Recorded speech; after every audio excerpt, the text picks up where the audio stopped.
పరిశుద్ధుడా, మాట్లాడే దేవా, నీ ఘనమైన నామాన్ని బట్టి వందనాలు. నీ మాటలు ధ్యానించుటకు మేము సిద్ధపడుచుండగా మాతో మీరు మాట్లాడండి. నీ దాసుని మరుగు చేయండి. నీ దాసుడు కాదు, మీరు మాట్లాడాలి. తన జ్ఞానం, తన చిత్తం, తన ఆలోచన కాదయ్యా. నువ్వేం మాట్లాడాలనుకుంటున్నావో ఈ పూట ఆ విషయాలు మా అందరికీ తెలియచేసి మాతో సూటిగా స్పష్టంగా మాకు అర్థమయ్యే రీతిలో నీ వాక్యాన్ని అందించమని, మీరే బలపరిచి బలహీనతలో మాకు బలాన్ని ఇవ్వమని, మీ శక్తితో మమ్మల్ని నింపమని యేసు శక్తి కలిగిన నామములో అడిగి వేడుకొని ఉన్నాము తండ్రి. ఆమేన్. ఆమేన్. ప్రభురాత్రి భోజనం అంటే ఏమిటి? ప్రభు బల్లాని ఎందుకు పిలుస్తాము? భోజన అనే పదం అక్కడ ఉండటానికి కారణం ఏంటి? క్రొత్త నిబంధన సంఘానికి దేవుడు పెట్టిన నిబంధన ఏమిటి? ప్రభు బల్లని పస్కా పండుగ రోజే ఎందుకు పరిచయం చేశారు? ఈ విషయాలన్నీ కూడా మనము మొదటి రోజున ధ్యానం చేశాం. నిన్నటి రోజున ప్రభు బల్లను ఎందుకు తీసుకోవాలి? ప్రభు బల్లను తీసుకోవాల్సిన అవసరం ఏమిటి? ఆ విషయాలన్నీ ధ్యానం చేశాం. ఈ పూట వర్తమానంలోకి వెళ్ళిపోదాం. ఒక్కొక్కసారి వీలు కాక కొందరు, పరిస్థితులు బాలేక మరికొందరు, పాప గిల్టీ ద్వారా ఇంకొందరు ప్రభు బల్లలో చెయ్యి వేయకుండా కొన్ని పరిస్థితులను బట్టి వెనకడుగు వేస్తుంటారు. ప్రార్థనకి వెళ్తారు, భక్తిలో ఉంటారు, కానీ ప్రభు బల్లలో మాత్రం చెయ్యరు. నెలలు సంవత్సరాలు గడిచిపోతున్నా కూడా ప్రభు బల్ల తీసుకోకపోతే ఏమైంది లేండి బ్రదర్, మేము రక్షణ పొందాం కదా, మా మనసు బాలేదులేండి అని ప్రభు బర్లను నిర్లక్ష్యం చేస్తూ ఉంటారు. అలా నిర్లక్ష్యం చేయడం పాపమా? అలా నిర్లక్ష్యం చేయొచ్చా? అలా నిర్లక్ష్యం చేయడం వల్ల నష్టం ఏమైనా ఉందా? ఈ ప్రశ్నకు మనం సమాధానాన్ని దేవుని వాక్యం నుండి తెలుసుకుందాం. రక్షణ ప్రభురాత్రి భోజనం వల్ల రాలేదు, వాస్తవమే. కానీ యేసుక్రీస్తుపై విశ్వాసం వల్ల రక్షణ వచ్చిన, రక్షింపబడిన వ్యక్తి దేవుని ఆజ్ఞను నిర్లక్ష్యం చేస్తే ఆ నిర్లక్ష్యము పాపమవుతుంది. ఆజ్ఞాతిక్రమమే పాపమైనప్పుడు నన్ను జ్ఞాపకం చేసుకొనుటకు దీనిని చెయ్యండి అని దేవుడు ఒక ఆజ్ఞను ఇస్తే ఆ ఆజ్ఞను అతిక్రమించడం పాపమవుతుందా అవదా? పాపమవుతుంది. ఆజ్ఞాతిక్రమమే పాపం. అలాంటప్పుడు ప్రభు బల్లను తీసుకోకపోవడం కూడా పాపముగా మారుతుంది. చాలా మందికి ఉండేటువంటి కొన్ని ప్రశ్నలు, అయ్యా ప్రభు బల్ల తీసుకోకపోతే పాపమే అంటున్నారు. ఓకే, కానీ నేను అన్యురాలను దేవుని మహాకృపను బట్టి రక్షింపబడ్డాను. నా భర్త నన్ను మందిరానికి పంపించడు, నా తల్లిదండ్రులు నన్ను పంపించరు, నేను ప్రభు బల్లలో చెయ్యి వేయలేకపోతున్నాను. ఇప్పుడు నేను పాపం చేసిన వ్యక్తిని అవుతానా?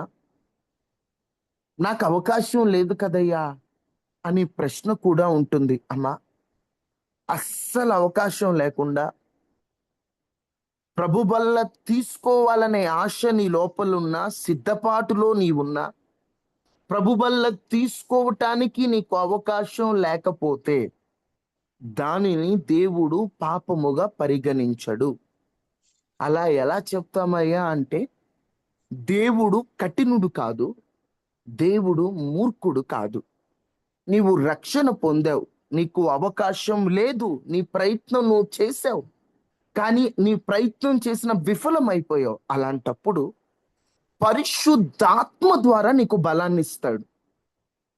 పరిశుద్ధాత్మ శక్తి ద్వారా నిన్ను తన వైపుకు నడిపిస్తాడు. కానీ అవకాశం ఉండి దేవుడు మాట్లాడుతున్నా ఏయేయో, ఒక మాటలో చెప్పాలంటే విచిత్ర కారణాలు చెబుతూ ప్రభు బల్లలో చెయ్యి వేయకపోతే అది ఖచ్చితంగా పాపమే. కొంతమంది చెప్పే కారణాలు చాలా విచిత్రంగా ఉంటాయి. ప్రభు బల్లలో ఎందుకు చేయలేదు?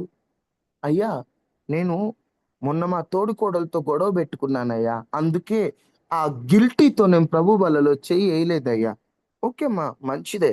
కానీ నేనంటాను, నేను ఈ పాపం చేశాను కాబట్టి ప్రభు బలలో చేయి వేయలేదు అనడం కంటే, పాపం చేసే ముందే నేను ప్రభు బలలో చేయి వేసే వ్యక్తిని, నేను అందరిలాగా నోరు జారకూడదనే వివేకం ఉండాలి కదా.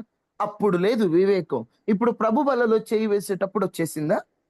అంటే పాపం చేసిన ప్రభు బలలో చెయ్యేయండి నేను చెప్పట్లేదండి. పాపం చేసేటప్పుడు ఒక క్రైస్తవుడిగా, రక్షణ పొందిన వ్యక్తిగా నీలో ఉంచిన పరిశుద్ధాత్ముడు నిన్ను హెచ్చరిస్తున్నా, హెచ్చరికను ఎందుకు మీరుతున్నావు? అయోగ్యముగా ప్రభు బలలో చెయ్యేస్తే తప్పే, పాపంతో చెయ్యకూడదు, వాస్తవమైన కాదనట్లేదు. అలాంటప్పుడు అయోగ్యంగా ఎందుకు మారిపోతున్నావు? ప్రభు బలను నిర్లక్ష్యం చేయడం వల్ల ఎన్ని నష్టాలు ఉన్నాయో తెలుసా? నిన్నటి రోజున లాభాలు చెప్పాను, 9 లాభాలు. ఈ పూట నష్టాలు చూద్దాం మనం. ఇన్ని నష్టాలు ఉన్నాయి, గుర్తుపెట్టుకోండి. ప్రభు బల్లకు సిద్ధపడండి. ప్రభు చిత్తం అయితే ఈ పూట ప్రభు బల్ల తీసుకోకపోతే వచ్చే నష్టాలు, ఎప్పుడు తీసుకోవాలి, ఈ కొన్ని ప్రశ్నలకు సమాధానం చెబుతాను. రేపటి ఉదయకాల ప్రార్థనలో ఎలా సిద్ధపడాలో చెప్తాను. మీరు చూడండి, లూకాసు సువార్త 22:19 ప్రకారం, నన్ను జ్ఞాపకం చేసుకొనుటకు దీనిని చేయండి అని యేసుక్రీస్తు ప్రభు స్పష్టంగా చెప్పాడు. ప్రభురాత్రి భోజనం అంటే అదొక ఆచారం కాదు, సిలువను మళ్ళీ మన కళ్ళ ముందు నిలబెడుతుంది ప్రభు బల్లారాధన. దేవుని శరీరాన్ని తిని రక్తాన్ని త్రాగుతున్నప్పుడు సిలువ త్యాగం మన కళ్ళ ముందు ప్రత్యక్షమవుతుంది. ఆ త్యాగం మన కళ్ళ ముందు ప్రత్యక్షం అవడం ద్వారా, ఆయనను జ్ఞాపకం చేసుకోవడం వల్ల, సిలువ త్యాగం పట్ల కృతజ్ఞత కలిగి, రక్షణ విలువను మరలా గ్రహించి, యేసయ్య తన ప్రాణాన్ని చెల్లించి విలువైన రక్తము ద్వారా మనల్ని కొనుక్కున్నాడనే ఒక కృతజ్ఞత, త్యాగపూరితమైన మనస్సు ఆ ప్రభు వల్ల తీసుకునే సమయంలో మనకు జ్ఞాపకం వస్తుంది. నిజమేనయ్యా, నీ సిలువ త్యాగం ద్వారా నువ్వు నన్ను కన్నావు, కొన్నావయ్యా, నీ సిలువ త్యాగమే లేకపోతే నేనేమైపోతానన్న ఒక కృతజ్ఞత, రక్షణ విలువ, ఇవన్నీ మనకు అర్థమవుతూ ఉంటాయి ప్రభు బల్ల తీసుకునే సమయంలో. ఎప్పుడైతే ఒక వ్యక్తి ప్రభు బల్ల నిర్లక్ష్యం చేస్తాడో, ప్రభు బల్ల తీసుకునే వ్యక్తికి ఉన్న సిలువ పట్ల కృతజ్ఞత, ప్రభు బల్ల తీసుకునే వ్యక్తికి ఉన్న రక్షణ విలువ, ప్రభు బల్ల తీసుకునే వ్యక్తికి ఉన్నటువంటి ఆత్మీయ వివేకం, ఈ వ్యక్తి కోల్పోతాడు. ఎందుకంటే తన చేతిలో శరీరం లేదు, తన చేతిలో రక్తం లేదు. కాబట్టి శరీరం ఉన్న వ్యక్తి, రక్తం ఉన్న వ్యక్తి దేవుని విలువను జ్ఞాపకం చేసుకున్నట్లుగా, యేసు త్యాగాన్ని జ్ఞాపకం చేసుకున్నట్లుగా ఈ తీసుకున్న వ్యక్తి జ్ఞాపకం చేసుకోలేడు. మొదటిగా వచ్చే పెద్ద నష్టం ఏమిటంటే, యేసయ్య జ్ఞాపకాన్ని కోల్పోయే ప్రమాదం ఉంది ప్రభు బల్ల తీసుకోకపోతే. తెలియకుండానే మన లోపల జరిగిపోద్ది. ఒక నెల తీసుకోపోతే ఏమైపోద్ది బ్రదర్? కొంతమంది అంటుంటారు, ఒక నెల తీసుకోలేదండి, అమ్మాయి పెళ్ళుంది, అబ్బాయి ఇట్లా ఉంది, అలా. ఒకటి చెప్తే, ఎన్ని కారణాలైనా ఉండని అమ్మా, దేవుని దగ్గర కారణాలు చెప్పడం కాదు. దేవుని శరీరాన్ని తినాలి, దేవుని రక్తం త్రాగాలన్న వివేకం ఉంటే ఎన్ని పనులన్నా ప్రక్కన పెడతాను. రోజు పనులు పక్కన పెట్టుకోలేకపోతున్నారండి. దేవునికి ఇచ్చే విలువ ఏది? ఒక క్రమాన్ని మన సంఘం ఏర్పాటు చేసినప్పుడు ఆ క్రమ ప్రకారంగా ప్రభు బల్లలో చెయ్యి వేయాలి. ఒకవేళ చెయ్యి వేయకుండా నిర్లక్ష్యంగా ఉంటే దేవుని జ్ఞాపకాన్ని కోల్పోయే ప్రమాదం ఉంది, గుర్తుపెట్టుకోండి. నన్ను జ్ఞాపకం చేసుకోవడానికి దీన్ని చేయమన్నాడు, అది చేయకపోతే జ్ఞాపకం మనకు రానట్టే, లేనట్టే కదా. రెండవది, పాత్రలోని ద్రాక్ష రసం క్రీస్తు రక్తముతో స్థాపించబడిన కొత్త నిబంధనకు గుర్తు. ఆ పాత్రలో ఉన్నది. ప్రభురాత్రి భోజనం తీసుకుంటున్నప్పుడు నేను దేవుని ప్రజను, యేసయ్య రక్తముతో కొనబడిన వ్యక్తినని మనం ప్రకటిస్తున్నామని మీతో నిన్న చెప్పాను. దీనిని నిర్లక్ష్యం చేస్తే, ఎప్పుడైతే ఆయన రక్తము త్రాగకుండా, ఆయన శరీరం తినకుండా నిర్లక్ష్యంగా ఉంటే, ఆ నిబంధన యొక్క మహిమను అనుభవించే అవకాశాన్ని కోల్పోతాం. ఈ కొత్త నిబంధనలో యేసు ప్రభు ద్వారా వచ్చిన నిబంధన ద్వారా దేవుడు మనకు ఒక మహిమనిస్తాడు. ఎప్పుడైతే ప్రభు బల్లను నిర్లక్ష్యం చేస్తామో, తర్వాత తీసుకోవచ్చులే, రేపు తీసుకోవచ్చులే, కుదరట్లేదులే అని నిర్లక్ష్యం చేస్తామో, నిబంధన ద్వారా నిబంధన ప్రజలకు ఒక మహిమ ఉంది. ఆ మహిమను ఇవ్వాలని యేసుక్రీస్తు ప్రభువారు, మొదటి ఆదాము కోల్పోయిన మహిమ ఇవ్వడానికి యేసుక్రీస్తు ప్రభువారు వచ్చారు. భేదమేమీ లేదు, అందరూ పాపం చేసి దేవుడు అనుగ్రహించే మహిమను పొందలేకపోతున్నారు. ఆ మహిమను యేసుక్రీస్తు ప్రభు నిబంధన వల్ల ఇచ్చాడు. ఇప్పుడు నిబంధన గుర్తింపు ద్వారా మనం మహిమ పొందుకుంటుంటే, ఇప్పుడు మనం నిబంధనలో లేకపోతే ఆ మహిమను అనుభవించగలుగుతామా? చెప్పండి. ఆ మహిమను అనుభవించగలుగుతామా? ఊహించలేము. అనుభవించలేం. నిబంధన ద్వారా వచ్చిన మహిమను కోల్పోతాం. మొదటిగా ఏం చెప్పాను? దేవుని జ్ఞాపకాన్ని కోల్పోయే ప్రమాదం ఉంది. 2, నిబంధన ద్వారా వచ్చిన మహిమను కోల్పోయే ప్రమాదం ఉంది. 3, 1 కొరింథీ 10:17 ప్రకారం, చదవడానికి సమయం లేదు, జస్ట్ రిఫరెన్స్ నోట్ చేసుకోండి. ఎందుకంటే ఈ బలారాధనకు సంబంధించిన రిఫరెన్స్లన్నీ మీకు ఆల్రెడీ ముందు చదివించేశాను. జస్ట్ మనకు అర్థం అవడం కోసం. ఒక రొట్టెను పంచుకోవడం ద్వారా మనమంతా ఒకటే అనే ఐక్యతను ఈ ప్రభు బల ద్వారా మనం తెలియచేస్తున్నామని నేను మీతో చెప్పాను. ఐక్యత, ఒకే శరీరము అంటే మనందరం కూడా దేవుని శరీరం అవయవాలము.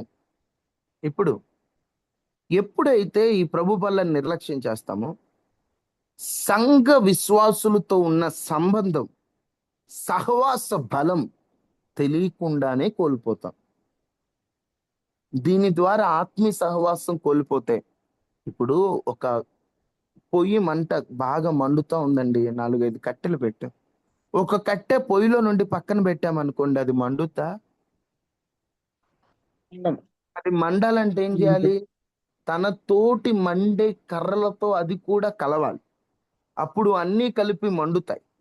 అలాగనే ప్రభు బల్లలో చేయి వేయటం, సమహాసంగా కూడుకోవటం, అది ఒక ఐక్యతకు, అందరూ కలిసి బలముగా ఒక ఐక్యతతో ఒకే రొట్టెను భుజిస్తున్నాం అంటే దానితో ఒకే ప్రభువుని ఆరాధిస్తున్న మనమందరం కూడా ఐక్యంగా ఉండాలి. ఎప్పుడైతే ప్రభు బలను నిర్లక్ష్యం చేసి మందిరాలకు వెళ్ళడం తగ్గిస్తారో, ఐక్యత బలాన్ని కోల్పోతారు. ఏం కోల్పోతారు? ఐక్యతలో బలం ఉంది, అది కోల్పోతారు. సంఘ సహవాసం అవసరం, సమాజంగా కూడుకోవడం అవసరం. బల్లారాధన గనక మరచిపోతే సహవాసాన్ని కూడా దూరం అయిపోతుంటారు. అందుకని ప్రభు బల్లను నిర్లక్ష్యం చేయకూడదు. 4, 1 కొరింథీ 11:28 ప్రకారం, ప్రభు బల్లలో చేయి వేసే ప్రతి ఒక్కరు కూడా తనను తాను పరిశీలించుకొని దేవుని శరీరం తినాలని మనం అక్కడ చూస్తాం. అవునా? ప్రతి ఒక్కడు తనను తాను పరీక్షించుకోవాలి. అంటే ప్రభురాత్రి భోజనం తీసుకునే ముందు నా జీవితం ఎలా ఉంది, నేను దేవునికి విధేయుడిగా ఉన్నానా, నేను ఎవరినైనా క్షమించానా, క్షమించకుండా ఉన్నానా, నా బ్రతుకు ఎలా ఉంది అని ఒక స్వపరీక్ష మనకు ఉంటుంది. ఖచ్చితంగా ప్రభు బలలో తీసుకునే వ్యక్తి ఈ పరిశీలన కలిగి ఉండే ప్రభు బలలో చేయవేయాలి. ఇప్పుడు మనం అసలు ప్రభు బల్లే తీసుకోలేదనుకోండి, ఈ పరిశీలన స్వభావం మనకు వస్తుందా? అలా పరిశీలించే శక్తి పరిశుద్ధాత్ముడు మనకి ఇస్తాడు ప్రభు బల్ల ముందు. ఇప్పుడు ఇదే లేకపోతే పాపాలను గుర్తించి సరి చేసుకునే అవకాశం తగ్గిపోద్దా లేదా? అర్థమవుతుందమ్మా? ఇప్పుడు మన ఆత్మ పరిశీలన, ఇప్పుడు మనల్ని మనం పరీక్షించుకొని, నేను ఎలా ఉన్నాను, నా బ్రతుకు ఎలా ఉంది, నా జీవితం ఎలా ఉందని ఒక పరీక్షించుకునే మనస్సు మనలో తగ్గిపోతుంది. అందువల్లేనమ్మా ప్రభు బల్లను నిర్లక్ష్యం చేయకూడదు. అందువల్లే ప్రభు బల్లను నిర్లక్ష్యం చేశామంటే తెలియకుండానే మనలో నిర్లక్ష్య స్వభావం, తెలియకుండా దానివల్ల చాలా నష్టాలు ఉన్నాయి. తర్వాత మాట మనం చూస్తే 1 కొరింథీ 11:26లో, ఈ రొట్టె తిని ఈ పాత్రలను తాగినప్పుడల్లా ప్రభు మరణమును ఆయన వచ్చే వరకు ప్రకటించుచున్నారు. ఇప్పుడు ఎప్పుడైతే యేసయ్య శరీరాన్ని తిని ఆయన రక్తాన్ని త్రాగుతామో, మనం ఆయన మరణ ప్రకటనలో భాగం అయిపోయాం. ఆయన మరణాన్ని అంటే మనం ప్రకటిస్తున్నాం. దీన్ని నిర్లక్ష్యం చేయడం వల్ల అంటే ఆ ప్రత్యేక సాక్ష్యాన్ని మనం పోగొట్టుకుంటున్నాం. దేవుడు తన మరణాన్ని ప్రకటించే భాగ్యాన్ని ఆయన శరీరం ద్వారా మనకిస్తే భాగ్యాన్ని కోల్పోవడం. 5వ పాయింట్ ఏంటమ్మా? భాగ్యాన్ని కోల్పోతున్నాం. ఎవరైతే ప్రభు బల్లను నిర్లక్ష్యం చేస్తారో వాళ్ళు భాగ్యాన్ని కోల్పోతారు. భాగ్యాన్ని కోల్పోతే, ఒకసారి దేవుడిచ్చిన అదృష్టాన్ని కోల్పోతే ఎలా ఉంటుందో ఆలోచించండి. తర్వాత దేవుడు ఖచ్చితంగా మనల్ని ప్రభు బలలో చేయవేయమన్నప్పుడు మనం దాన్ని చేయకపోతే మనం ఏమైపోతాం అంటే అవిధేయులు అయిపోతాం. అవిధేయత అవిధేయత మనల్ని పాపానికి తీసుకెళ్తూ ఉంటుంది. ఒకని అవిధేయత వల్లనే పాపం వచ్చింది, ఒకని విధేయత వల్లనే రక్షణ వచ్చింది. అందుకని మనం అవిధేయులుగా మారిపోతాం. ఒకసారి ఆలోచించండి. ప్రభురాత్రి భోజనం ఒక రొట్టె మరియు ఆ ద్రాక్షరసమే కాదండి, దీంట్లో ఎంతో శక్తి ఉంది. ఒకసారి మనం వెనక్కి చూస్తే ఆయన సిలువ కనిపిస్తుంది ప్రభు వల్ల, ఆ త్యాగం ద్వారా. పైకి చూస్తే దేవుని కృప కనిపిస్తుంది. చుట్టూ చూస్తే సంఘంలో ఉన్న ఐక్యత కనిపిస్తుంది. లోపలికి చూస్తే ఆత్మ పరిశీలన కనిపిస్తుంది. ముందుకు చూస్తే క్రీస్తు రాకడ కనిపిస్తుంది. ఈ ప్రభు వల్ల ఏ దిక్కును చూసినా మన ఆత్మీయ సంబంధమైనో కనిపిస్తాయి. మళ్ళీ చెప్తున్నా, వెనక్కి చూస్తే సిలువ, పైకి చూస్తే కృప, చుట్టూ చూస్తే సంఘ ఐక్యత, లోపలికి చూస్తే ఆత్మీయ పరిశీలన, ముందుకు చూస్తే క్రీస్తు రాకడ. ఇది కేవలం ఏదో ఒక ఆచారం మిస్ అయిపోతున్నామని కాదు, కానీ ఒక దేవుడు ఇచ్చినటువంటి గొప్ప భాగ్యాన్ని పోగొట్టుకుంటున్నాను అనేటువంటి ఒక స్వపరీక్షతో మనం ప్రభు బల్లలో చేవేయాలి. నిర్లక్ష్యం ఉంచుకోకూడదు. మనం కొన్ని విషయాలు ఇంకా చూస్తుంటే, మీకు ఎన్ని పాయింట్స్ చెప్పాను ఇప్పటికీ? 6 చెప్పినట్లున్నాను. 7వ పాయింట్ చూస్తే, మనిషి కుమారుని శరీరం భుజించి ఆయన రక్తము త్రాగకపోతే మనలో జీవము ఉండదు అని యోహాను సువార్త 6:53లో రాయబడి ఉంటది. అక్కడ ఏంటంటే, ఎప్పుడైతే దేవుని శరీరాన్ని తినమో, దేవుని రక్తాన్ని త్రాగమో, తెలియకుండానే మనలో ఏమొస్తుంది? ఆ జీవం కోల్పోయేటువంటి ప్రమాదం ఉంది. దేవుడు ఒక జీవాన్ని మనకిస్తాడు. అమ్మ, పాపముల చేత మనం చచ్చిన వారమై ఉన్నాం. ఇప్పుడు దేవుని శరీరం తినటం వల్ల, ఆ రక్తం తాగటం వల్ల మనలో ఒక జీవం వస్తుంది. ఇప్పుడు మనం అన్నం ఎందుకు తింటాం? బలం కోసం. ఆత్మకు బలం ఇచ్చే దేవుని శరీరం, దేవుని రక్తం. ఇప్పుడు నువ్వు అది నిర్లక్ష్యం చేస్తే ఆ జీవం నీలోకి వస్తుందా? నువ్వు రక్షణ పొంది ఉండొచ్చు, కానీ ప్రభు బలలో చేయి వేయకపోవడం వల్ల ప్రార్థనలో ఆనందించలేవు, వాక్యంపై ఆకలి తగ్గిపోతుంది, దేవుని సన్నిధి యొక్క ఆ పరవశాన్ని అనుభవించలేవు. నిజమండి.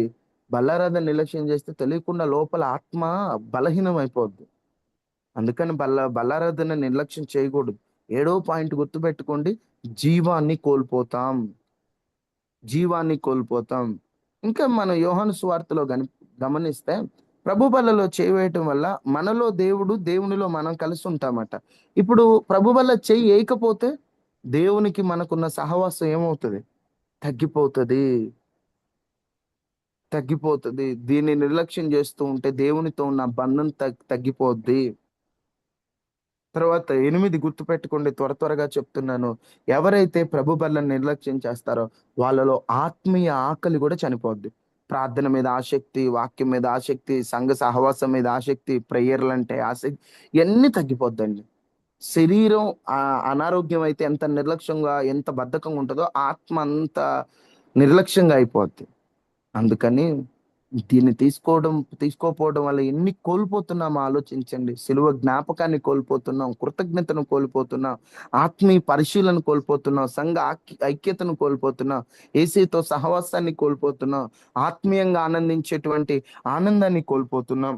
అందుకని ప్రభు బల్లను అస్సలు నిర్లక్ష్యం చేయొద్దు. వీలైనంత వరకు ప్రభు బల్లలో చేయి వేయడానికి ప్రయత్నం చేయండి. ఈ 9 పాయింట్లు దాదాపు ఒకసారి మీరు జస్ట్, మీకు వీటిని ఎక్కువ ఎక్స్ప్లెయిన్ చేయలేదు, నేను పైన చెప్పాను, కానీ మీరు ఆలోచించండి. ప్రతి పాయింట్ని డీప్గా ఆలోచించండి. ఇదేదో ఏముందిలే తెలిసిన పాయింట్లు అనుకోవద్దు. నిర్లక్ష్యం చేస్తే ఎంత ప్రమాదం ఉందో ఆలోచించండి. నెంబర్ 1, దేవుని శరీరాన్ని నిర్లక్ష్యం చేస్తే వచ్చే నష్టం ఏంటి? యేసయ్యను కోల్పోయే ప్రమాదం ఉంటుంది. యేసయ్య జ్ఞాపకాన్ని కోల్పోయే ప్రమాదం ఉంది. జ్ఞాపకాన్ని కోల్పోవడం అంటే సిలువ పట్ల కృతజ్ఞత, రక్షణ విలువ, యేసయ్య త్యాగం, ఇవన్నీ మర్చిపోయే అవకాశం ఉంటుంది. 2, నిబంధన ద్వారా వచ్చే నిబంధన మహిమను మనం పోగొట్టుకుంటాం.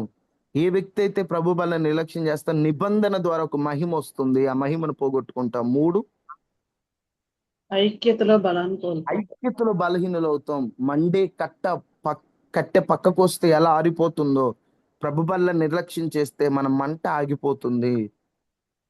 ఐక్యతలో బలహీనమైపోతాం. 4, పరిశీలించుకునే అవకాశాన్ని కోల్పోతాం. ప్రతి వ్యక్తి తనను తాను పరిశీలించుకోవాల్సిన ఆవశ్యకత ఉంటది. అవకాశాన్ని కోల్పోతాం. 5, ప్రత్యక్షతను పోగొట్టుకుంటాం. భాగ్యాన్ని, దేవుని మరణాన్ని ప్రకటించే భాగ్యాన్ని మనం కోల్పోతాం. 6, అవిధేయులమైపోతాం. అమ్మో, అవిధేయతే పాపానికి కారణమైంది. మనం ప్రభు బలలో చేయవేయకపోతే అవిధేయులుగా మారిపోతాం. తర్వాత 7, జీవం జీవాన్ని కోల్పోతాం. జీవం మనలో ఉండదు. 8, ఆత్మీయ ఆకలి తగ్గిపోతుంది. యేసయ్యతో సహవాసాన్ని కోల్పోతాం. 9, ఆత్మీయ ఆకలి ఆహారం తగ్గిపోతుంది. ఆకలి చనిపోద్ది. ముందు అసలు ఆహారం కంటే ఆకలి చనిపోద్దమ్మా. ఈ 9 పాయింట్లు, లాభాలు నష్టాలు ఎదురు పెట్టుకొని ప్రభు బల్ల సిద్ధపడండి. నెక్స్ట్, ప్రభు బల్ల ఎప్పుడు తీసుకోవాలి? చాలా మంది సంఘాలలో ఈ విషయానికి ఒక్కొక్కరు మేం చెప్పిందే కరెక్ట్ అంటారు. సిద్ధాంతాలు ఏవైనా మనకు ఆ సంఘం ఏం చెప్పారు, ఈ సంఘం ఏం చెప్పారు కాదు, దేవుడు ఏం చెప్పాడు అన్నదే మనకి ముఖ్యం. వాస్తవంగా చెప్పాలంటే ప్రభురాత్రి భోజనం ఎప్పుడు తీసుకోవాలి అనేటువంటి మాట బైబిల్లో ఎక్కడ కూడా పలానప్పుడే తీసుకోవాలని ఎక్కడా లేదండి. సమయం అతి ప్రాముఖ్యమైతే యేసుక్రీస్తు ప్రభు ఖచ్చితంగా మీరు పలానప్పుడు తీసుకోండి అని చెప్పేవాడు, లేదా పౌలు గారు చెప్పేవారు. వారు పలానప్పుడు తీసుకోండి అని చెప్పలేదంటే అది ఎప్పుడు తీసుకున్నా ఒకటే అని అర్థం. అలా అని నాకు నచ్చినప్పుడు నేను తీసుకుంటాను అన్నది కాదు. ఎప్పుడు తీసుకోవాలో వారు చెప్పలేదు, కానీ క్రమాన్ని అయితే చెప్పారు. ఎలా చెప్పారంటే బైబిల్లో ప్రతి వారము, ప్రతి నెల, ప్రతి సంవత్సరం అని స్పష్టమైన ఆజ్ఞ లేదు. నన్ను జ్ఞాపకం చేసుకున్నటకు దీనిని చేయమన్నాడు. మీరు ఈ రొట్టె తిని ఈ పాత్రలను తాగినప్పుడల్లా అనేటువంటి మాట ఎప్పుడెల్లా అన్నాడు. తాగినప్పుడెల్లా, ఎప్పుడెల్లా అనే మాట ఉంది, కానీ ఖచ్చితంగా ఈ సమయంలోనే తీసుకోవాలి అని లేదు. తొలి సంఘం అంటే అపోస్తులులలో ఈ సువార్త సంఘం ప్రారంభమైనప్పుడు వారు ఎప్పుడు తీసుకునేవారంటే 2వ అధ్యాయము 42వ వచనంలో అపోస్తుల కార్యములు, వారు అపోస్తుల బోధ యందును, సహవాసమందును, రొట్టె విరుచుట యందును, ప్రార్థనల యందును నిలకడగా ఉండేది. వారు సహవాసమందు, రొట్టె విరుచుట యందు నిలకడగా ఉన్నారు. ఎలా ఉన్నారమ్మా? నిలకడ అంటే ఏంటి? నిలకడ అంటే మళ్ళీ తొలగిపోకుండా నిలబడి ఉంటారు. క్రమాన్ని పెట్టుకున్నారు. ఆ క్రమం నుంచి తప్పకుండా నిలకడగా ఉన్నారు. అంతేనమ్మా? అర్థమవుతుందన్న మాటలు? నిలకడ అంటే అటు ఇటు కదలకుండా ఒక కంటిన్యూగా స్టేబుల్ గా వెళ్ళిపోతున్నారు. ఇక్కడ మనం చూస్తే అపోస్తల కార్యము 2వ అధ్యాయం 46వ వచనంలో ప్రతి దినమున వారు కూడుకొని ప్రతి దినమున ఇళ్లలో ఏం చేశారు చూడండి ఒకసారి. అమ్మాట చదవండి. అపోస్తల కార్యము 2:46. మరియు వారు ఏక మనస్కులై ప్రతి దినము దేవాలయంలో తప్పక కూడుకొనుచు, ఇంటింట రొట్టె విరుచుచు, దేవుని స్తుతించుచు, ప్రజలందరి వలన దయ పొందిన వారై ఆనందముతోనూ నిష్కపటమైన హృదయముతోనూ ఆహారము పుచ్చుకొనుచుండిరి. మరియు ప్రభు రక్షణ పొందుచున్న వారిని అనుదినము వారితో చేర్చుచుండే. అమ్మా, మీరు గమనిస్తే అపోస్తల కాలం 2:42లో ఉన్న రొట్టె విరుచుట అనేది ప్రభు బల్ల గురించి 100% చెప్పబడిందని మనకు అర్థమవుతుంది. కానీ 2:46లో రొట్టె విరిచారని రాయబడి ఉన్న చోట కొందరి అభిప్రాయం అయితే అది ప్రభురాత్రి భోజనం అని, మరి కొందరి అభిప్రాయం అయితే ఆనాటి కాలంలో వారు తినేది రొట్టె కాబట్టి అందరూ ఒక చోట కూడుకొని రొట్టె విరిచారు అంటే వారు పలహారం వడ్డించారని కూడా అర్థం వస్తుందని బైబిల్ పండితులు చెప్తారు. ఎందుకంటే అక్కడ వారు ఆహారము పుచ్చుకున్నారు అని ఉంటది. అక్కడ ఆహారం పుచ్చుకొనడం అనే చోట గ్రీక్ అర్థాలను బట్టి పరిశీలిస్తే అది నార్మల్ గా మనుషులు తినే ఆహారం లాగా అనిపించింది, క్లారిటీ కాదు, అలా అనిపించింది. కాబట్టి వాళ్ళు ప్రతి దినము ఇంట ఇంట రొట్టె విరిచినది మనుషులు తినే ఆహారం అయి ఉండొచ్చు అని అంటున్నారు. ఇక్కడ దేవుని వాక్య ప్రకారంగా ఇంకొక ప్రశ్న కూడా మనకు వస్తుంటది. అయ్యా, ఇంట ఇంట రొట్టె విరిచారని ఉంటది కదా, మనం ఇంట్లో బలారాధన తీసుకోవచ్చా? ఈ ప్రశ్నకు జవాబు చెబుతున్నాను, గమనించండి. మందిరము, ఇల్లు ఇవన్నీ కాదండి. వాస్తవం క్రొత్త నిబంధన ప్రకారం దేవుడు ఒక కట్టడంలో నివసించడు. సహవాసంగా కూడుకున్నది ఇల్లైనా రొట్టె విరవచ్చు, మందిరంలోనే విరవాలని లేదు. ఇప్పుడు కొంతమంది ఉంటారు, మందిరం లేదు, ఒరిస్సా ఉంది, అక్కడ మందిరాలు కూడుకోవడానికి అవకాశం ఉండదు, ఇళ్లలోనే కూడుకుంటారు, వాళ్ళ ఇళ్లలోనే రొట్టె విరుస్తారు. తప్పేం కాదు. అక్కడ ఇల్లు, మందిరము, పెద్ద మందిరం, చిన్న మందిరం, గుడిసె, రేకులు, డాబా ఇవి కాదు. సహవాసం ముఖ్యం. నువ్వు ఎక్కడ తీసుకున్నావు అన్నది కాదు, ఏ హృదయంతో తీసుకున్నావు అన్నది ప్రాముఖ్యం. అలాంటప్పుడు ఎక్కడైనా దేవుని శరీరం విరవచ్చు. కొంతమంది ఇప్పుడు నాకు బాలేక నేను వెళ్ళలేదు, నాకు తీసుకొచ్చి ఇవ్వచ్చా? అమ్మా, నీకు అస్సలు వెళ్ళడానికి అవకాశం లేకపోతే ఆయన శరీరం తిని ఆయన రక్తం త్రాగాల్సిన అవసరం ఉంది కాబట్టి సేవకులు నీకు తీసుకొచ్చి ఇవ్వచ్చు, నువ్వు ఇంట్లో తీసుకోవచ్చు, తప్పలేదు. కానీ నీకు అసలు అవకాశం ఉండి కూడా నీ నిర్లక్ష్యాన్ని బట్టో, నీ ప్రిఫరెన్స్లు బట్టో, అంటే నువ్వు ఎవరికి ప్రాధాన్యత ఇస్తున్నావు దాన్ని బట్టో నువ్వు పక్కన పడేస్తే ప్రభు బల్ల ఇంట్లో తీసుకోవడం పాపం అవుతుంది. ఎందుకంటే నీకు అవకాశం ఉంది. నీకు అవకాశం ఉన్నప్పుడు నువ్వు సహవాసంగా కూడుకోవాలి. సహవాసంగా కూడుకొని అవకాశం ఉన్నప్పుడు అప్పుడు నీ దగ్గరికి తీసుకురావడంలో తప్పే లేదు. కొంతమంది ఉంటారు, వాళ్ళు పక్షవాతం వచ్చిన వాళ్ళు. ఇప్పుడు మా మందిరంలో ఒక తల్లి గారు ఉంటారు, రాములమ్మ గారని. ఆమె దగ్గరికి ప్రతి నెల కూడా ప్రభు బలం తీసుకొని వెళ్తారు. ఎందుకంటే ఆమె మందిరానికి రాలేదు, మంచం మీద ఉంది, కానీ ఆశ ఉంది ఆమెకి. అందుకని అలాంటి వాళ్ళ దగ్గరికి మేమే తీసుకొని వెళ్తాం, ఎందుకంటే వాళ్ళకి అవకాశం లేదు. అందుకనే తప్ప దేవుడు శరీరాన్ని ఎక్కడైనా తీసుకోవచ్చు, సహవాసం ముఖ్యం. ఇక్కడ ఎప్పుడు తీసుకోవాలి అంటే బైబిల్లో మాత్రం నెలకి తీసుకోవాలి, వారానికి తీసుకోవాలి అనేది ఎడతెగక విరవమని ఉంది. ఇప్పుడు అపోస్తుల కార్యముల్లో వాళ్ళు ఎలా తీసుకున్నారో చూద్దాం. 20వ అధ్యాయం 7వ వచనంలో అక్కడ స్పష్టంగా ఉంటది. 20వ అధ్యాయం 7వ వచనంలో, ఆదివారం మేము రొట్టె విరుచుటకు కూడినప్పుడు పౌలు మరునాడు వెళ్ళ. ఇక్కడ వీళ్ళు కూడుకున్నారట. ఆదివారమున రొట్టె విరుచుటకు మేము కూడుకొనున్నాము అంటారు. ఇక్కడ ఆదివారమున రొట్టె విరుచుటకు కూడుకున్నాం అన్నారు, కానీ ప్రతి ఆదివారమున రొట్టె విరుచుటకు కూడుకున్నాం అన్నారా? అనలేదు. నెలకు మొదటి ఆదివారం అన్నారా? అనలేదు. అంటే నేను అనేది ఏమిటంటే, ఎడతెగక ఈ విషయాన్ని జ్ఞాపకం చేసుకోమన్నప్పుడు అది ఫలానా రోజు అని కరెక్ట్ గా మెన్షన్ చేయనప్పుడు ఇక్కడ ఎప్పుడు తీసుకున్నా తప్పు కాదు, కానీ అది ఎడతెగక ఉండాలి. మేము సంవత్సరానికి ఒకసారి తీసుకుంటామయ్యా అంటే ఎడతెగకుండా ఆయన శరీరమును తీసుకోవాల్సిన అవసరం ఉన్నప్పుడు మీరు ఎప్పుడో సంవత్సరానికి తీసుకుంటే గ్యాప్ వస్తున్నట్టుంది కదా. కొంతమంది అంటారు, అయ్యా ఆ లెక్క ప్రకారం చూసుకుంటే ప్రతి ఆదివారం తీసుకోవడం కరెక్ట్ కదా అంటే, కొన్ని సంఘాలలో వారు పెట్టుకున్న సిద్ధాంతాలను బట్టి నెలకు ఒకసారి ఇస్తారు.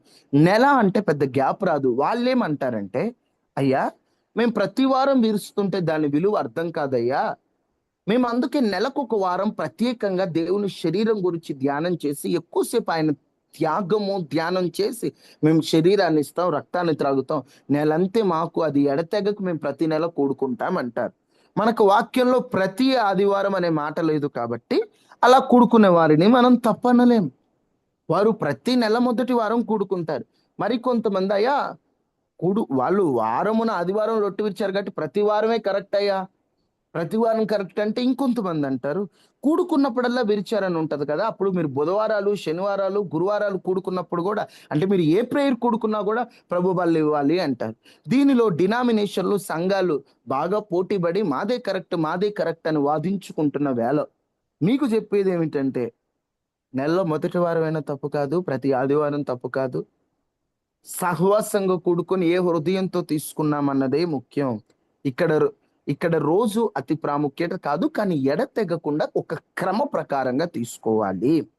నా ఉద్దేశ ప్రకారం అయితే ప్రతి ఆదివారం రొట్టె విరవడమే కొంచెం వాక్యానికి దగ్గరగా అనిపిస్తున్నట్లు అనిపిస్తుంది నా ఉద్దేశం. నెలకొకటి వారం తప్పని అనట్లేదు, ఎందుకంటే మా సంఘంలో కూడా నెలకొక వారమే ఇస్తారు దైవజనులు.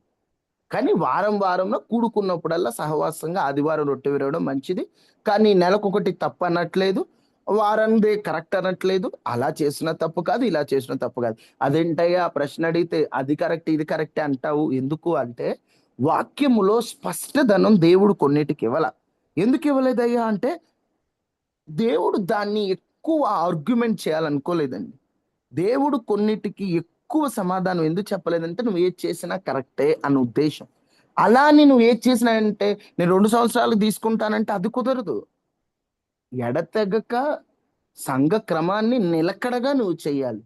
ఇక్కడ 6 నెలలైనా సంవత్సరం చాలా గ్యాప్ వస్తుంది కాబట్టి నెలలో మొదటి వారం కానీ ఆదివారమున కానీ కరెక్ట్ అప్పుడు తీసుకోవాలి.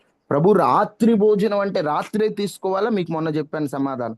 రాత్రి భోజనం అని పేరు మాత్రమే, సమయం కాదు, ఎప్పుడని కాదు, ఎక్కడని కాదు, ఏ హృదయముతో తీసుకుంటున్నావు అన్నదే ముఖ్యం.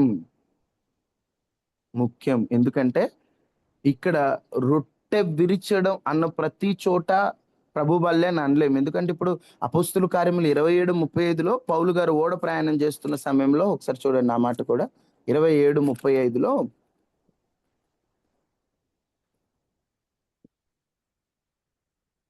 ఈ మాటలు చెప్పి ఒక రొట్టె పట్టుకొని అందరి ఎదుట దేవుని కృతజ్ఞతాస్తుతులు చెల్లించి దాన్ని విరిచి తినసాగినప్పుడు అందరూ ధైర్యం తెచ్చుకొని ఆహారం పుచ్చుకొనిరి. ఇక్కడ మనకి కృతజ్ఞతలు చెప్పి పుచ్చుకున్నారు అన్నున్న చోట వాస్తవంగా మనం అనుకుంటాం ఇక్కడ ప్రభు బల్లలాగా అనిపిస్తుంది, కానీ కొంచెం ఆ తర్జుమాలను పరిశీలిస్తూ చూస్తుంటే ఇది సాధారణ ఆహారం లానే అనిపిస్తుంటది. అలానే ఇక్కడ ప్రభు బల్ల రొట్టె విరిచారో సాధారణంగా వాళ్ళు తినడానికి రొట్టె విరిచారో మనకి అంత క్లారిటీ ఉండదు. ఇక్కడ మీతో చెప్పేది ఏంటంటే ఎప్పుడైనా తీసుకోవచ్చు అలా, కానీ ఎడతెగక నిలకడగా క్రమ ప్రకారంగా తీసుకోవాలి. రక్షణ పొంది బాప్తిసం పొందిన వారు, ఆత్మ పరిశీలన చేసుకున్నవారు, సంఘ సహవాసంలో ఉన్నవారు, వారు ఇది చేస్తే మంచిది. అర్థమవుతుందమ్మా?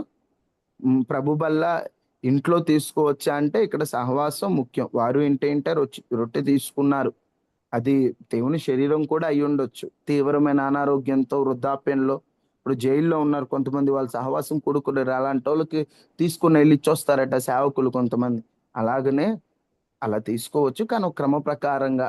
కానీ ఇంట్లో ఉండి మా ప్రభు వాళ్ళని పంపించండి అంటే అదేం పలహారంలో పంపించేది కాదు, అది సాధారణ భోజనం కాదు, ఆచారం కాదు. పౌలు అంటాడు 1 కొరింథీ 11లో, పౌలు పదే పదే మీరు కూడి వచ్చినప్పుడు అని ఉంటారు. దాని ప్రకారం కూడి రావాలి, సహవాసంగా కూడుకోవాలి. సహవాసంగా కూడుకున్నప్పుడు మాత్రమే ప్రభు బల్లలో చేయి వేయాలి.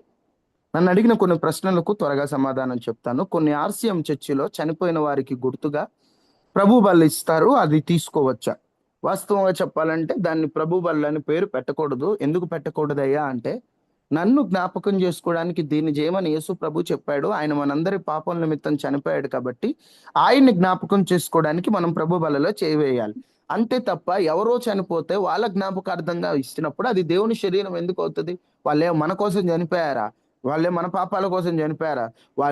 వాళ్ళకి గుర్తుగా ఇస్తే తీసుకోకపోవడమే మంచిది. ఒకవేళ తీసుకున్నది పలహారం లాగా తీసుకోండి, ప్రభు బల్లలా తీసుకోవద్దు.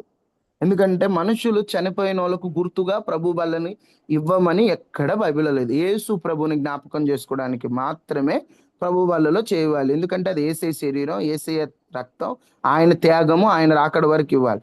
అంతే తప్ప సంఘాలలో సాంప్రదాయంగా మరణించిన వారికి గుర్తుగా ఇచ్చేది వాక్యానుసారం కాదు, బైబిల్లో ఎక్కడ లేదు. వారి గుర్తుగా వాళ్ళంటారు వీళ్ళ గుర్తుగా యేసు ప్రభు జ్ఞాపకం చేసుకో అంటే, చనిపోయిన గుర్తు చేసుకుంటాం కానీ యేసు ప్రభుని ఎక్కడ గుర్తు చేసుకుంటాం? అందుకని అది వాక్యానుసారం అయితే కాదండి. ఇంకా నన్ను అడిగినటువంటి ఈ ప్రశ్నకు ఒక్క మాటలో సమాధానం చెప్పాలంటే, అలా ప్రభు వల్ల తీసుకోవడం కరెక్ట్ కాదు. ఒకవేళ తీసుకున్నా అది సాధారణ శరీరం అవుతుంది, కానీ దేవుని శరీరం అయితే కాదు. ఇంకా ఆర్సీఎం వాళ్ళు కమ్యూనియన్ ఇస్తారు కదా, ఎవరైనా తీసుకోవచ్చా అటువంటి కమ్యూనియన్?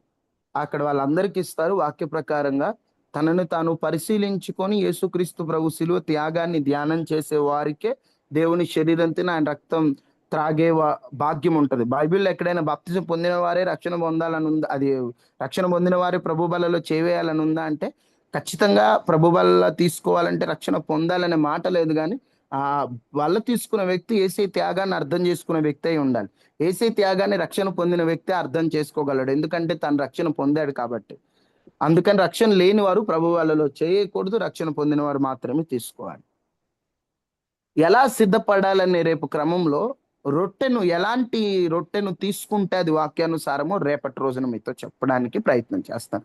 ఇంకేమైనా ప్రశ్నలు ఉన్నాయా ప్రభు వాళ్ళ విషయంలో? బ్రదర్, చెప్పండి బ్రదర్. బాప్తిసం తీసుకున్న తర్వాత ఉమ్.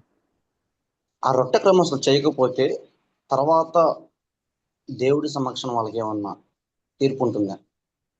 ఖచ్చితంగా ఉంటుంది బ్రదర్. ఎందుకంటే దేవుడు నన్ను జ్ఞాపకం చేసుకున్నటకు దీనిని చేయండి అన్నారు. ఆయన్ని రక్షణ పొందిన వ్యక్తి సిలువను బట్టి రక్షణ పొందాడు, యేసు ప్రభువును బట్టి రక్షణ పొందాడు కాబట్టి ఆయన రక్షణను జ్ఞాపకం చేసుకోవాల్సిన బాధ్యత ఆ వ్యక్తి మీద ఉంది. ఆ వ్యక్తి మీద ఉన్నప్పుడు ఆ వ్యక్తి దేవుని రాకడ వచ్చేంత వరకు, అతను పోకడ ముగించేంత వరకు ఖచ్చితంగా దేవుడు పెట్టిన క్రమాన్ని జ్ఞాపకం చేసుకోవాలి. తాను మధ్యలో తప్పిపోవడం అనేది వాక్యానుసారం కాదు. ఒకవేళ తప్పిపోయినా మరలా ప్రభుకి క్షమాపణ చెప్పి ప్రభు వాళ్ళలో చేయవేయాలి. ఒకవేళ తాను చెయ్యకుండా చనిపోయాడంటే ఖచ్చితంగా తీర్పు దినం రోజు దేవుని ఎదుట నిలబడతారు. ఓకేనా brother? Okay brother. Short answer చెప్తున్నాను బ్రదర్, టైం లేదని. సరే సరే సరే సరే. ఇంకేమైనా ఎవరికైనా ప్రశ్నలు ఉన్నాయా? అమ్మ ప్రైజ్ లాడమ్మా. ప్రభు బల్ల అనేది దేవుని సన్నిధిలో ఉంటుందా, లేకపోతే అంటే బయట పెట్టి ప్రజలు నడుస్తారు కదా ద్వారం దగ్గర, బయట బయట పెట్టి తీసుకొని ఎవరికి వాళ్ళు వెళ్ళి కూర్చొని పాస్టర్ గారు ప్రార్థన చేస్తే అవి తీసుకుంటున్నారు. అది వాక్యానుసారం అనిపించడం. ఎందుకంటే వాస్తవంగా తయారు చేసేటప్పుడు అది నార్మల్ రొట్టెగా ద్రాక్ష రసంగా తయారు చేసినప్పుడు యేసుక్రీస్తు ప్రభు ఆ రొట్టె ఎత్తుకొని ఆ పాత్రది తీసుకొని కృతజ్ఞతలు అర్పించి అప్పుడు బల్లలాగా అంటే దేవుని శరీరంగా దాన్ని మార్చి ప్రజలకు పంచాడు. ఏ సేవకుడైనా ప్రభు బల్లను పంచేటప్పుడు ఆ రొట్టెను ద్రాక్ష రసాన్ని ప్రార్థన చేసి, అయ్యా ఇది నీ శరీరంగా మార్చు, ఇది నీ రక్తంగా మార్చని ప్రార్థనా పూర్వకంగా అప్పుడు అందరికి పంచి పెట్టడం వాక్యానుసారం. కానీ వాళ్ళు ఎక్కడి నుంచో కొనుక్కొచ్చి బయట ఎక్కడో ఉంటే దాన్ని తీసుకొని ఆ తీసుకున్న తర్వాత సేవకులు ప్రార్థన చేస్తే పుచ్చుకోవడం అనేది వాక్యానుసారం అనిపించట్లేదమ్మా. ఎందుకంటే ప్రార్థన చేసినాక పంచిపెట్టడం ఉంది, కానీ ఏదో పలహారం లాగా కొనుక్కొని తీసుకొని వచ్చేది కాదు దేవుని శరీరం, ఆయన రక్తం. అర్థమైందమ్మా? ఇంకేమన్నా ప్రశ్నలు? త్వరగా, నేను షార్ట్ ఆన్సరే చెప్తున్నాను, జస్ట్ మీరు అర్థం చేసుకోండి. ఎవరికైనా పూర్తి ఎక్స్ప్లెనేషన్ కావాలంటే మెసేజ్ పెట్టండి, పూర్తిగా ఎక్స్ప్లెయిన్ చేస్తాను.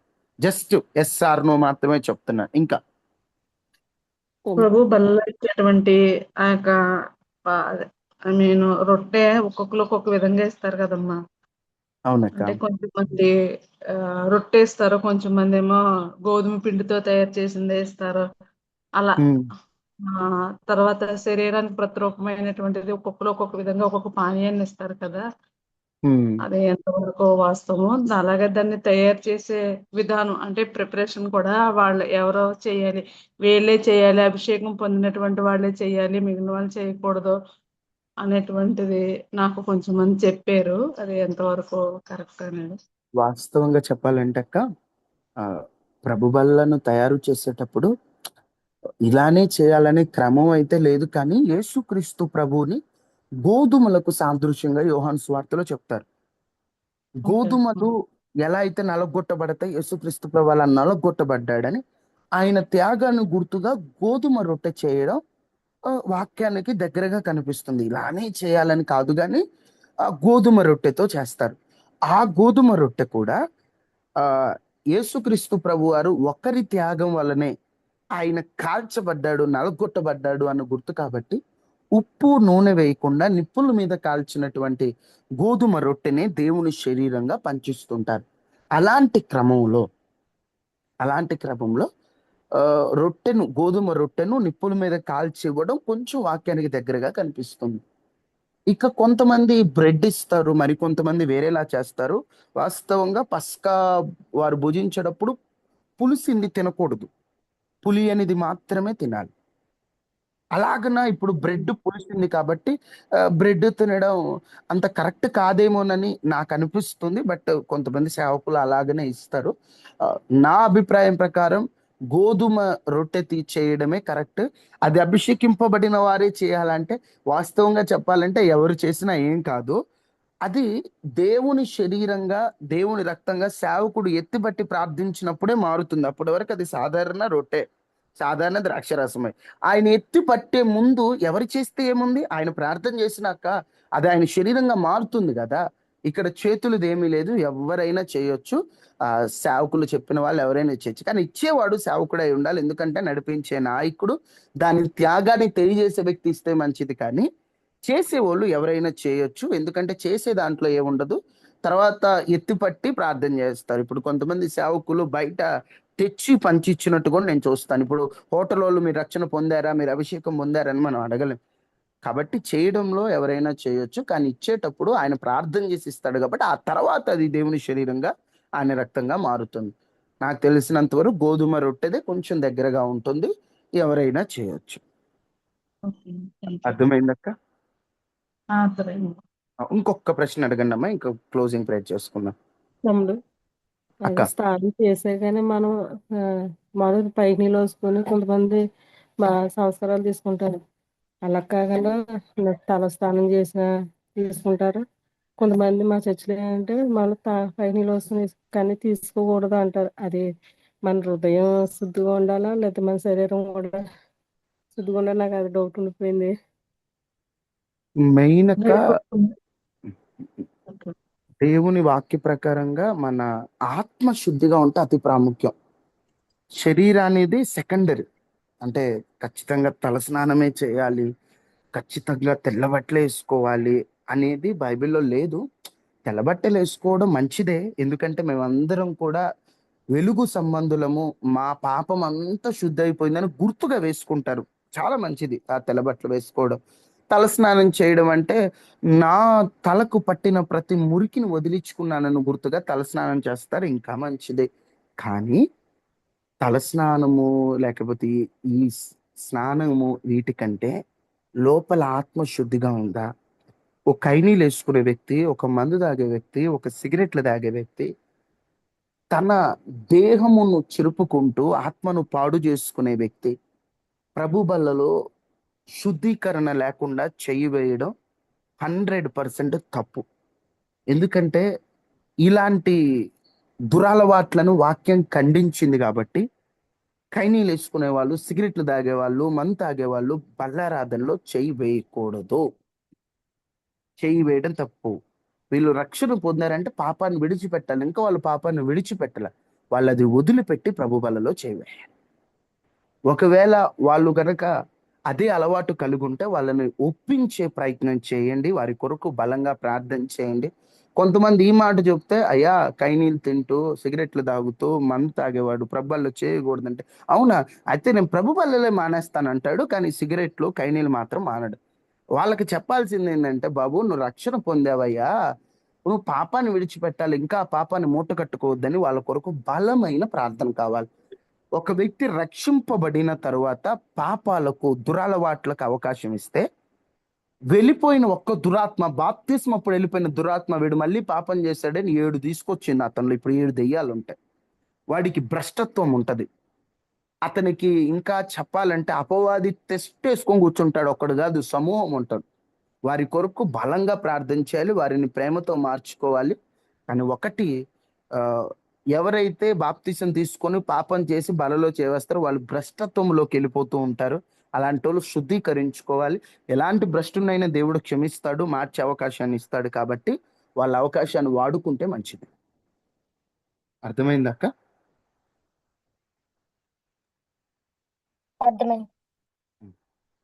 జస్ట్ షార్ట్ లో చెప్పాను. అమ్మ మీరు ఒకటి గుర్తుపెట్టుకోండి, చాలా మంది అంటారు బాప్తిసం పొందిన వాళ్ళు చాలా మంది పాపం చేస్తూ బలలో చేవేస్తున్నారండి, నాకు నచ్చట్లేదు, వాళ్ళ కోసం బలంగా ప్రార్థన చేయాలమ్మ, ఎందుకంటే చాలా తప్పు. పాపం బాప్తిసం తీసుకున్నాక ఇంకా కంప్లీట్ పరిశుద్ధులు అయిపోతారని నేను చెప్పనండి.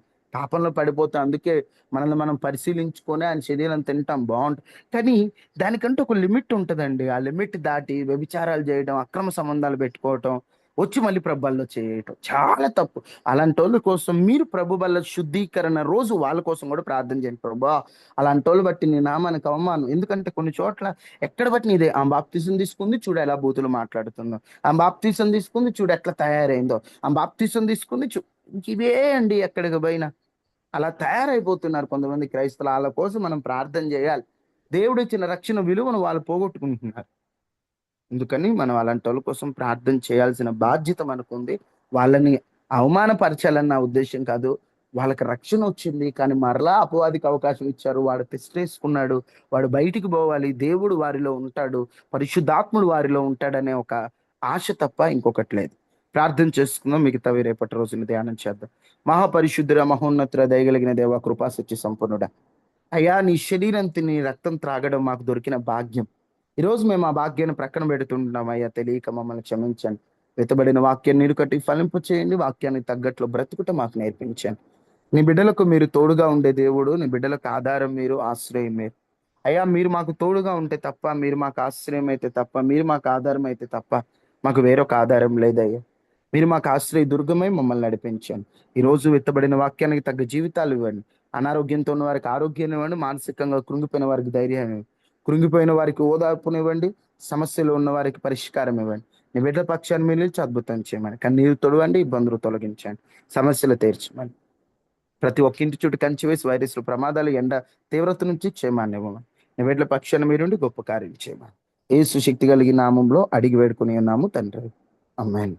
తండ్రిని దేవుని ప్రేమ, కుమారుడైన యేసుక్రీస్తు వారి కృప, పరిశుద్ధాత్మనైన సహవాసం మనకి మన కుటుంబానికి ఎల్లప్పుడు ప్రభు కృప తోడైండును గాక.